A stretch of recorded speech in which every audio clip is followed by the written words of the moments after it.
biblioteca onde existem muitos arquivos e os seres extraterrestres desencarnados ou encarnados podem consultar durante a vida.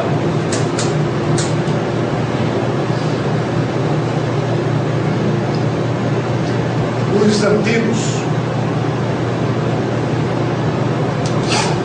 seres humanos que habitaram a Terra em tempos idos, lá por volta do ano 14 a 15 mil antes de Cristo, ou seja, por volta de 17, 16 mil anos atrás, eles concluíram que, devido às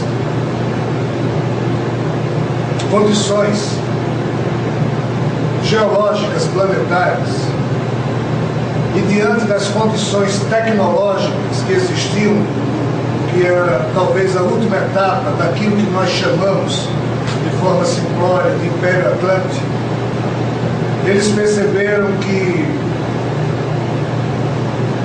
não havia como preservar dados e registros, pois que os movimentos da tectônica planetária, ou seja, das placas tectônicas que na crosta terrestre se movem, provocando assentamentos de terra, terremotos, etc. e tal. Enfim, que devido às catástrofes que ocorriam aqui na Terra, somente as grandes construções megalíticas, com grandes blocos de pedras, é que talvez pudessem sobreviver ou escapar aos tipos de tragédias que ocorriam aqui na Terra. E é por isso que, a partir do ano 12.000 a.C., aproximadamente, os sobreviventes daquilo que chamamos da cultura atlântica começam a construir em diversas regiões espalhadas pela Terra algumas construções megalíticas, templos megalíticos, laboratórios ou observatórios astronômicos megalíticos. E nessas grandes pedras ou nessas construções, alinhamentos astronômicos ou mesmo mensagens através de símbolos e escritos ainda não decifrados. E o fato é que, dentro da cultura terrena, aquilo que nós chamamos de edificações megalíticas seria o tipo de registro menos ruim que o homem pode produzir para escapar das intempéries. Mesmo com o advento hoje da tecnologia, em que nós podemos produzir CDs, DVDs, em havendo catástrofes, isso também não sobrevive.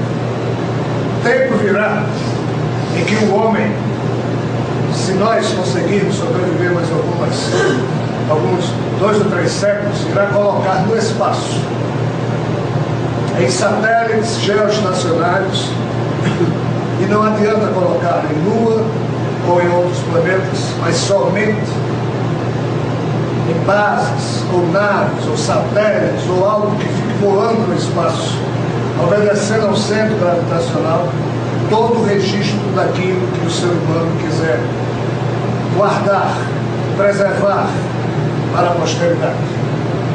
Feita essa introdução, nós temos que perceber que, sob a perspectiva cósmica,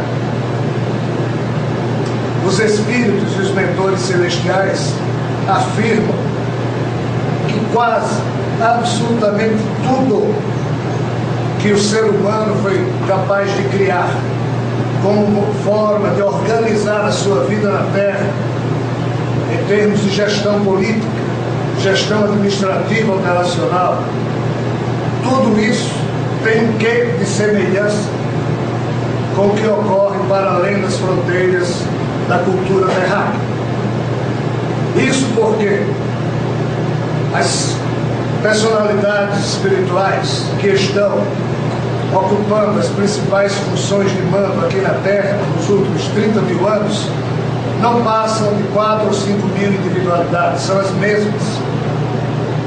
Essas figuras, elas têm uma estranha atração por aquilo que nós chamamos de poder, e sempre que elas encarnam,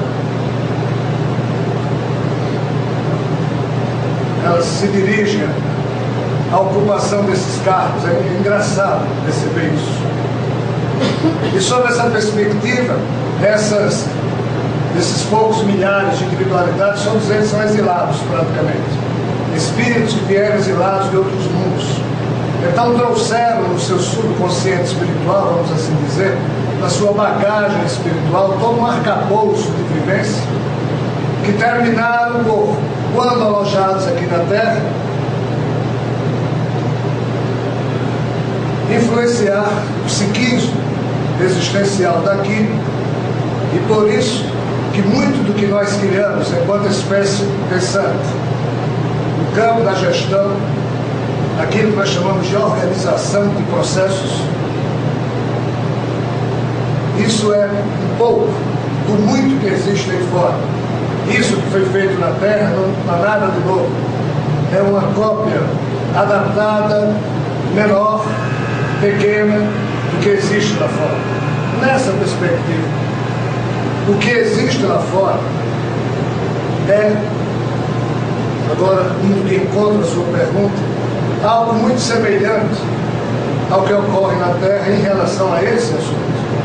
Porque qualquer planeta do cosmos, seja que tenha geologia semelhante ao da Terra, ou um processo geológico totalmente diferente, seja mais denso, menos denso, seja mais isso, mais aquilo, seja aquático, seja o que for, qualquer planeta ou satélite de qualquer galáxia, de qualquer sistema, enfrenta obstáculos da geografia astronômica e não há exceção. Qualquer orbe no cosmos pode receber o choque de um bólido celeste. Mesmo aqueles orbes que já têm uma população cuja capacidade tecnológica é a mais alta, é o top em termos de universo, ainda assim, problemas magnéticos de inversão de polaridade ou de fluxo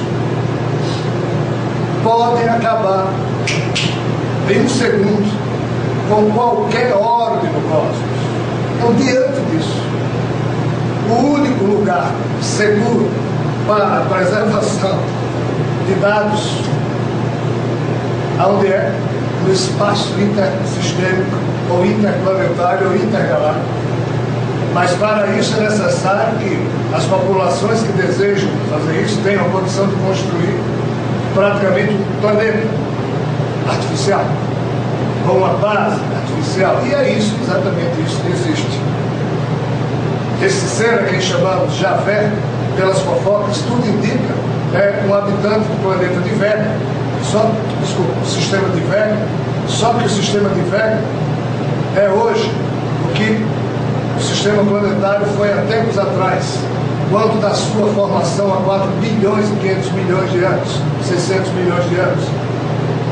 Uma estrela formada com um disco de poeira, pó, rocha, gás, girando, e com o passar dos anos, os planetas gasosos e os chamados planetas com densidade tipo Terra vão se formando.